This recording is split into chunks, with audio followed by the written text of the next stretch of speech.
Olá, sejam todos muito bem-vindos a mais uma entrevista do curso e do Colégio Objetivo. E hoje nós vamos falar e vamos passar aqui para vocês algumas dicas de saúde e alimentação para quem está se preparando para os vestibulares. Claro que nós vamos aproveitar e pegar essas dicas para nós também, né? Para esse bate-papo, eu recebo a nutricionista Natália Vilela Silva Daniel, ela que é mestre em Ciências da Saúde pela Unifesp, doutoranda em Ciências da Nutrição e do Esporte e Metabolismo pela Unicamp e professora do curso de Nutrição da Unip. Muito obrigada por estar aqui com a gente, viu, Natália? Boa tarde, Silvia. Eu que agradeço pelo convite. Falar sobre alimentação e saúde é uma coisa que eu gosto muito, então acredito que a gente vai ter um bate-papo muito legal aqui. Obrigada pelo convite. Legal, porque eu estou falando, não é só para os vestibulandos, não. A gente também aprende muito, porque muito se fala, né, de alimentação saudável. Eu quero que você defina isso. Pode ser saudável para mim, pode ser não ser saudável para o outro. Não é uma receita de bolo, né? A mesma alimentação para todo mundo. A gente não generaliza a alimentação saudável. O que é uma alimentação saudável? Exatamente. Como você falou, a gente pode ter diferentes pontos de vista, né? E nessa era onde a gente tem muitas definições, muitas coisas que a gente recebe, né? Informações que a gente recebe da internet, a gente vê diariamente, né? Quase diariamente, quase como se fossem definições diferentes. Então, o que eu vou comentar aqui seria uma definição do nosso guia alimentar para a população brasileira, que é um instrumento que a gente usa bastante como base, ali, como referência na alimentação e na saúde no nosso país, que inclusive é uma referência internacional. Então, o Guia Alimentar para a População Brasileira, ele fala que uma alimentação saudável, ela tem que respeitar culturalmente, né, os seus hábitos, as suas preferências, ela deve ser acessível para você, então dentro da sua realidade, dentro do seu contexto socioeconômico, cultural, e ela deve ser harmônica do ponto de vista qualitativo e quantitativo, ou seja, o que isso significa, né? Ela tem que nos dar nutrientes que são importantes para que a gente mantenha a nossa saúde em quantidade suficiente. A gente sabe que a gente precisa comer para manter o nosso corpo vivo, é a única forma da gente colocar energia dentro, né, do nosso organismo. A gente não consegue produzir essa energia sozinhos, então a gente precisa comer ou beber, né, os alimentos ou bebidas para que a gente consuma esses nutrientes. E ao longo da vida a gente vai criando, né, adquirindo hábitos, formando o nosso comportamento alimentar, e aí não só a Organização Mundial de Saúde, mas o Guia Alimentar para a População Brasileira fala que a gente deve valorizar todos esses hábitos culturais, sociais, econômicos, enfim, e construir a nossa alimentação de uma forma que ela nos forneça todos os nutrientes que são adequados para que a gente mantenha uma boa saúde. E o que seria isso, né? Porque a gente fica pensando, o que eu devo consumir, né? A gente ouve muito falar sobre alimentos talvez que sejam coloridos. Então, de fato, a gente sabe que uma alimentação colorida, em geral, ela nos fornece os nutrientes que são importantes para a nossa saúde. O colorido que a gente vai pensar aqui são alimentos sempre mais naturais ou in natura. Esse guia também fala para que a gente evite alimentos que são muito processados ou muito industrializados. Em geral, esses alimentos industrializados, eles têm bastante aditivo químico, corantes, conservantes, podem ser muito ricos em açúcar, em sódio, em gordura. E aí a gente deve evitar esses alimentos no dia a dia. Então, talvez se a gente fosse resumir, pensar numa alimentação que forneça todos os nutrientes que são importantes para manter a nossa saúde, que respeitem, né, os seus hábitos culturais, sociais, e que, de uma forma geral, você sempre prefira alimentos mais naturais ou evite tanto os que são muito industrializados. Então, se a gente for pensar de uma forma geral, seria isso. Só enquanto eu vou falando aqui com o pessoal, só para ver se teu telefone não está raspando o teu microfone não está raspando na sua roupa, para não dar um certo ruído. Mas, enfim, o que a Natália falou, gente, é isso. A alimentação, ela influencia em tudo na nossa vida, claro. Alimentação é comida de verdade, né? Quando ela fala colorido, é comida de verdade. E como o nosso tema é para o estudo, né? Eu fico imaginando, vejo às vezes minha filha, como eles ficam, né? Eles se doam, eles se jogam nos estudos, às vezes começa às 8 horas da manhã, nem termina, nem come direito. Até que ponto uma boa alimentação influencia nos estudos? É uma ótima pergunta, porque se a gente pensa que a gente tem que se alimentar para colocar energia dentro do nosso corpo, para nos mantermos saudáveis ao longo da vida, a gente precisa entender que para a gente estar bem disposto e para que a nossa memória, nosso aprendizado funcione da melhor forma possível, a gente precisa se alimentar de uma boa, né, da melhor maneira possível.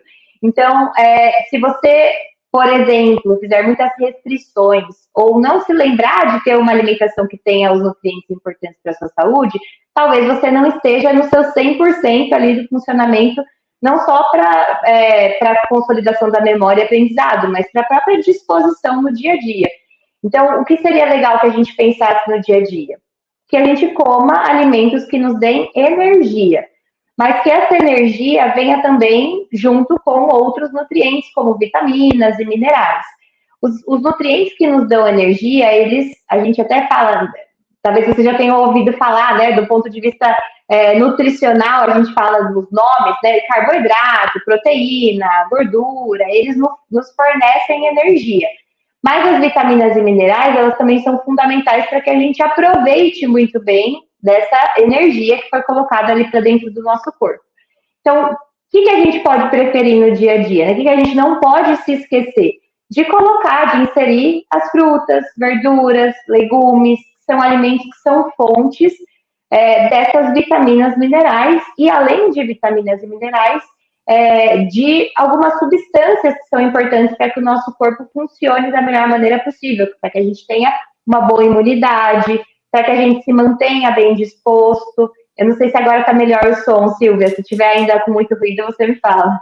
Não, tá bem. Mas que esses alimentos, eu falei do colorido, né? Porque as cores, elas também estão relacionadas com essas substâncias, que a gente chama, talvez você já tenha ouvido falar de substâncias com potencial antioxidante.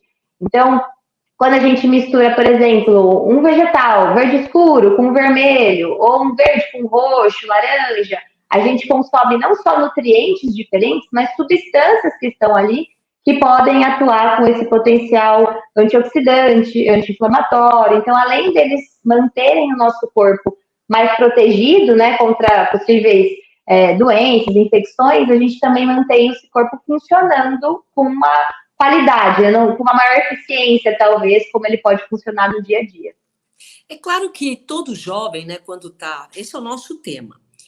Todo jovem, quando está se preparando para os vestibulares, ele muitas vezes até esquece até de fazer um exercício, né? Ou pula essa parte, a alimentação, dá vontade de ficar beliscando alguma coisa. Quando a gente fala, você precisa de proteínas, sais minerais, não sei o quê, não sei o quê, não sei o quê, entra por aqui, sai por aqui. Mas eu acho que o importante é a gente colocar, eu estou falando que eu já tive uma adolescente em casa. Sim. O importante é que tem que ter um diferencial. Minha opinião, hein, Natália? Todo mundo está estudando igual. Todo mundo tem lá, principalmente no objetivo, né? Tem as apostilas, sabe o que tem que fazer, o conteúdo é dado, as dúvidas são tiradas, todos vão para casa, tem o tempo certo, aprendem a estudar. Mas aí tem aquele pulo do gato. Tem aquele, né? Aquela alimentação que faz com que você esteja mais forte fisicamente, a sua memória fica melhor, você guarda mais as coisas. Nós estamos falando do que especificamente, para dar exemplo? Exemplos, né? Que a gente pode falar até de 2 pontos. Eu vou começar falando da memória, né? O funcionamento neurocognitivo, vamos dizer assim, e depois a gente até pensa num segundo ponto que é de sono. Então, primeiro pensando na memória. Existem alguns nutrientes, né? Ou algumas substâncias que podem ajudar o nosso cérebro, vamos dizer assim, a funcionar numa capacidade boa. Então, quando a gente tem, às vezes, o comprometimento da produção de algumas substâncias ali no cérebro, a gente pode comprometer não só né, o seu aprendizado, como a sua memória. E traduzindo, o que seriam esses nutrientes? Seriam, por exemplo, vitaminas do complexo B, alguns minerais como magnésio, manganês, cálcio, tá, mas e traduzindo ainda mais, né, na prática, o que a gente pode pensar em alimentos? Que alimentos que seriam interessantes da gente colocar no dia a dia, pensando nesse melhor funcionamento cognitivo, cerebral, né, vamos dizer assim, para que a gente tenha um bom aprendizado, uma boa consolidação da memória. Alguns exemplos de alimentos que são fontes desses nutrientes que eu comentei são castanhas ou oleaginosas, que talvez vocês já tenham ouvido falar, então, castanha, amêndoa, amendoim, esses alimentos eles são fontes desses nutrientes, também, né, não só dos minerais, mas das vitaminas, cereais integrais, então, por exemplo, se você consegue colocar, não só consumir, talvez um pão integral, ou alguma massa, mas se você consegue adicionar, por exemplo, uma aveia, né, quando você for comer a fruta, é uma ótima alternativa, porque você também está consumindo mais desses nutrientes.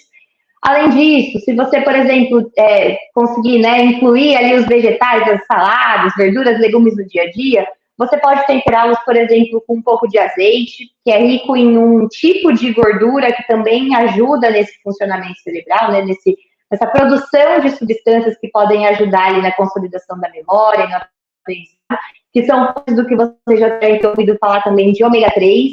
Então, o azeite, peixes também, se vocês conseguirem inserir, né, no dia a dia, talvez 1, 2 vezes na semana, são exemplos de alimentos que poderiam ajudar, pensando nesse ponto de vista da gente consumir mais desses nutrientes que ajudam o nosso cérebro a produzir substâncias que são importantes para a gente ter uma boa consolidação do aprendizado, da memória, enfim, tudo isso.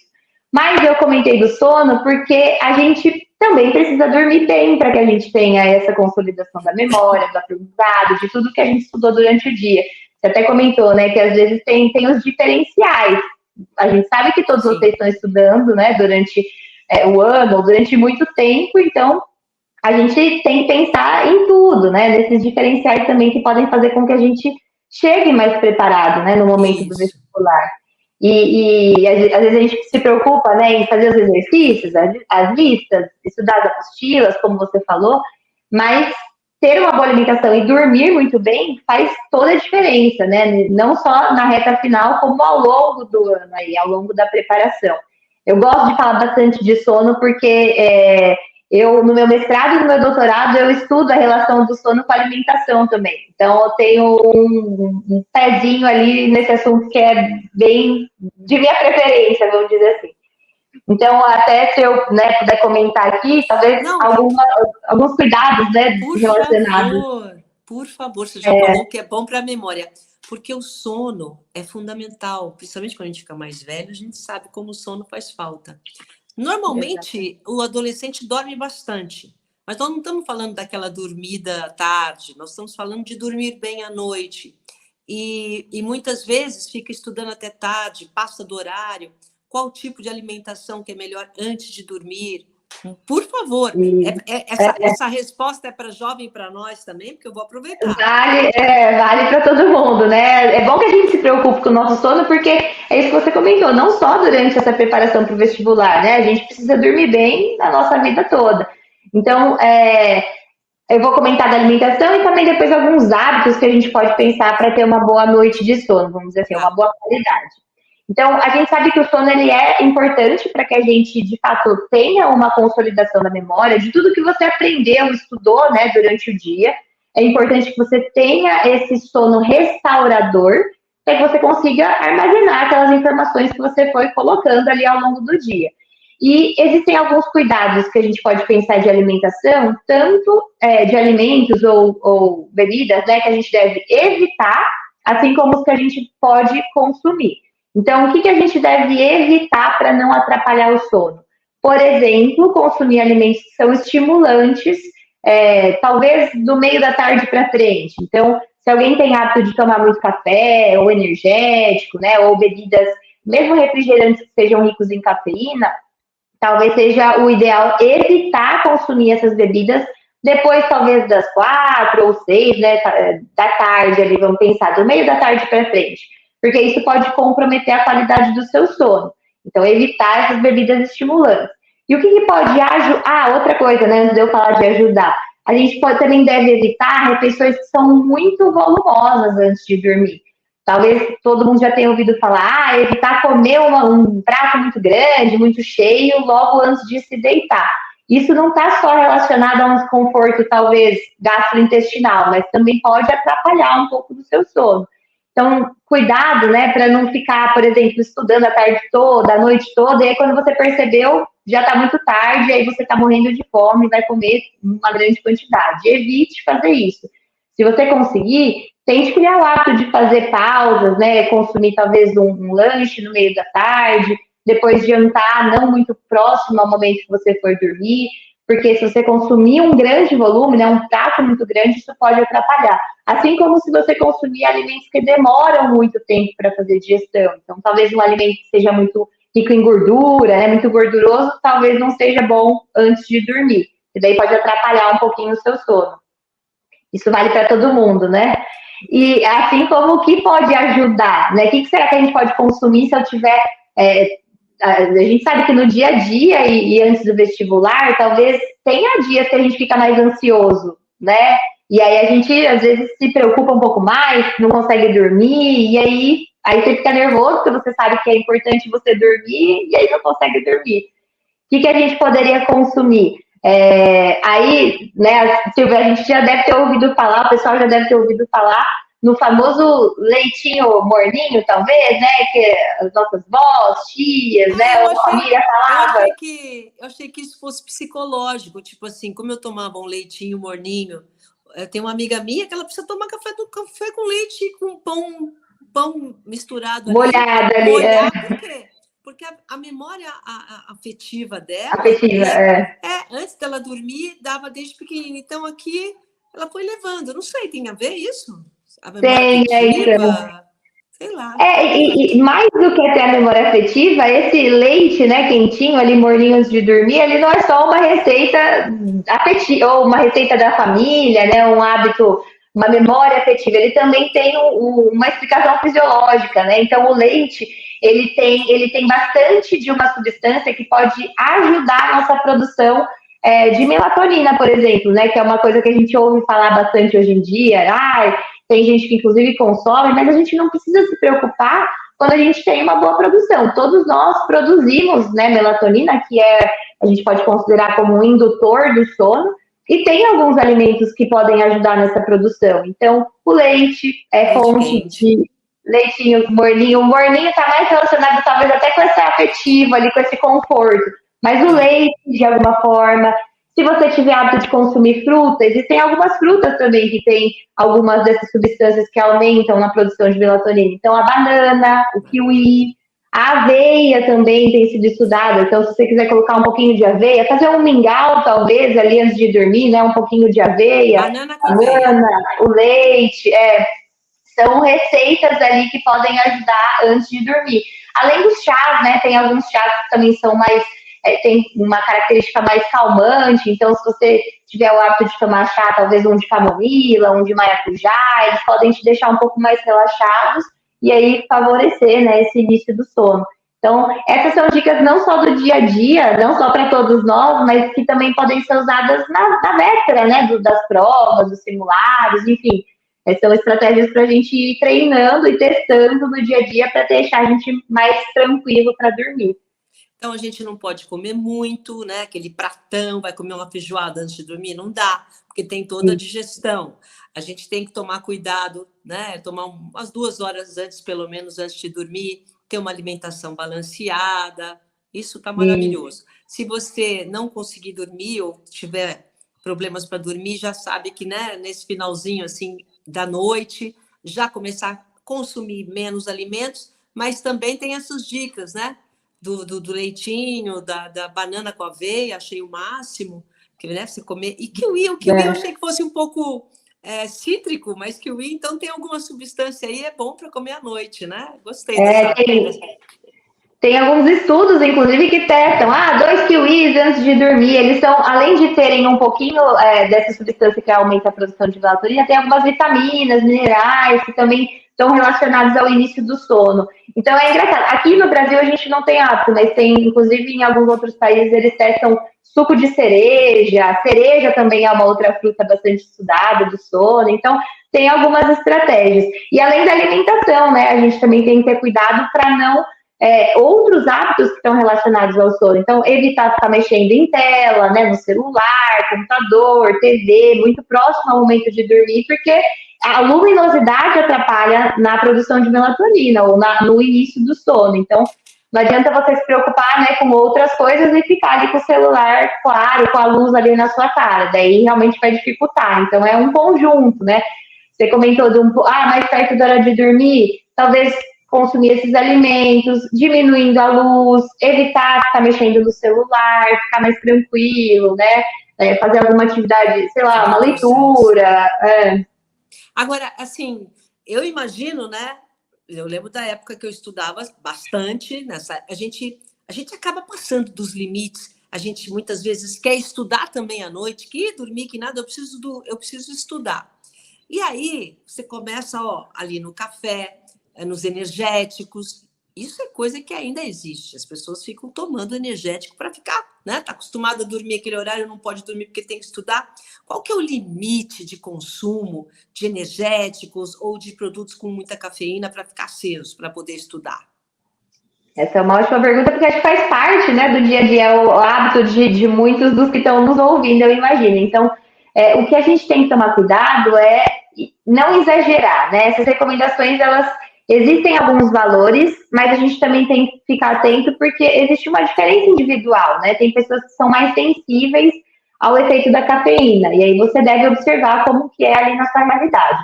Em geral, a recomendação, ela fica perto de 400 miligramas de cafeína para adultos. Traduzindo, o que seria isso? Seria mais ou menos ali umas 4 xícaras de um café coado, ou a metade se for um café expresso, então talvez no máximo umas 2 xícaras de café expresso, ou se a gente for pensar em energético, no máximo talvez umas 2 ou 3 latas desse energético no dia. Isso para adultos, mas a gente sabe que para adolescentes e crianças esses valores eles são ainda menores. Então ficam ali em torno de no máximo uma xícara no máximo do expresso ali, porque o expresso tem um pouco mais de cafeína, mas no máximo uma xícara do coado, não muito também, no máximo uma lata desse energético. Então, o que a gente poderia pensar? Evitar recorrer a essas estratégias, né, de muito café ou muito energético, até porque as bebidas energéticas, elas, em geral, têm bastante açúcar, né, e aí você vai consumir uma quantidade maior de açúcar no dia. Talvez se preocupar em outras estratégias. Dormir muito bem, para que você esteja mais disposto, né, no dia seguinte, conseguir estudar com rendimento melhor. Se alimentar muito bem, para que você tenha energia, né, que seu corpo funcione bem, que você esteja bem disposto ali no momento dos estudos. Mas não exagerar, não ultrapassar muito dessas quantidades que eu comentei. E Natália, o que a gente tem visto também, os jovens, principalmente, embarcarem nessas dietas malucas, né? Low carb, às vezes radical, vegano, ou então faz o jejum intermitente para acompanhar com o treino, né? Para começa a tirar o carboidrato. Essas dietas restritivas, minha opinião, acho que não são boas para ninguém, mas para o jovem, para quem vai prestar vestibular, o que você acha? Elas não são realmente boas alternativas, especialmente nesse momento onde a gente está precisando do nosso melhor desempenho, né? Não só físico, mental, enfim. Acho que a dica é evite fazer muitas restrições ou muitas loucuras, né? Muitas privações nesse momento, na vida em geral, mas especialmente nesse momento que você precisa de muita energia. O nosso cérebro, inclusive, ele usa muito, ele tem uma preferência, vamos dizer assim, pelo carboidrato como combustível, como fonte de energia. Nosso corpo ele é capaz de usar combustíveis diferentes, né, nutrientes diferentes como fonte de energia, mas o nosso cérebro, o nosso sistema nervoso central, ele tem uma preferência maior pelo carboidrato. Então, se você faz dietas, né, ou restrições que restringem muito esse carboidrato, talvez você sofra ali algumas coisinhas no meio do caminho até que você se adapte. Então, acho que a orientação é evite fazer essas restrições e, em geral, consuma esse carboidrato nos alimentos. O que você pode pensar é, vou consumir um carboidrato de melhor qualidade. O que seria esse carboidrato de melhor qualidade? Pensar em alimentos que não sejam muito ricos em açúcar. Açúcar, por exemplo, que a gente encontra nos refrigerantes ou nos energéticos, que podem ter bastante açúcar, nas bolachas recheadas, nos chocolates, balas, enfim, às vezes hábito de bala, né? Chupar muita bala enquanto estuda, isso deve ser evitado. Prefira consumir alimentos que são fontes desse carboidrato, que é esse combustível ali para o seu corpo, mas de melhor qualidade. Então, se você conseguir comer frutas, pães, arroz, né, a massa, os legumes, que te deem esse nutriente de melhor qualidade. Inclusive, tem algumas pessoas que às vezes ficam meio com medo de consumir fruta, né? A gente ouve às vezes isso no dia a dia. Não se preocupem, elas são fontes de outros nutrientes bons. E se você ainda está pensando em não quero melhorar o máximo possível, você pode preferir as frutas que têm casca ou que você consegue consumir com bagaço, ou se você conseguir adicionar alguma fonte de fibra, uma aveia, algum cereal, uma semente, é uma boa alternativa. Então, não restrinja muito desse carboidrato, porque ele vai ser importante aí nos seus estudos, né? E na sua vida de forma geral. Natália, o que deve ser comido o dia antes da prova? Isso é legal a gente, né? E pensando nessa reta final. Então, acho que a grande dica é evitem experimentar, né? Comer alimentos que não são habituais ou que vocês não tenham testado ao longo da preparação. A gente fala isso tanto no dia a dia, tanto perto de vestibular, ou mesmo, por exemplo, alguém vai fazer um evento esportivo, evita arriscar. Então, se na noite anterior, no dia anterior, consuma alimentos na sua casa, de preferência, que você sabe, né, onde foi preparado, os cuidados higiênicos sanitários, que vão ser preparados ali com o mínimo de risco de contaminação. Coma comidas que você gosta, que você né, tem até aquela característica afetiva que você comentou, né, que te remetam prazer, bem-estar, né, que te deixem confortável, que te deixem bem disposto, que você gosta em geral e evita experimentar algo novo. Assim como no dia do vestibular, acho que a gente pode ir, né, caminhando ali para o momento da prova. Então, o que você deve levar no momento da prova? Mesma coisa, não leve nada que você nunca tenha comido ou bebido. É arriscado e a gente não precisa desse risco no dia da prova. Então, evite até, inclusive, mudar o sabor. Tem pessoas que, às vezes, eu vou levar uma água, um suco. Leva o que você já está acostumado, o que você gosta e que você está habituado. Vou levar uma fruta. A fruta é uma boa alternativa. Ela também vai te dar essa energia que você precisa. Leva o que você já está habituado. Então, se você fizer simulados ao longo do ano, teste isso. Eu percebi que se eu levar essa fruta, eu me sinto muito bem, me sinto bem disposto, não fico com sono. Tem gente que leva, às vezes, barras de cereal, né? Se você for levar uma barrinha de cereal, prefira escolher alguma que não tenha o açúcar como primeiro ingrediente, né? A lista dos ingredientes, ela sempre vem na ordem de quantidade. Então, o que está em primeiro lugar ali nos ingredientes é o que está em maior quantidade nesse alimento. Tem algumas barras de cereal que a gente vê açúcar em primeiro lugar. Então, ela é quase uma barra de açúcar, né? Que é o que mais tem ali no alimento. Então, prefira alguns que não tenham açúcar. As barras, castanhas, fruta, geralmente são boas opções, mas nunca teste algo que você não tenha comido no seu dia a dia. Muito bem.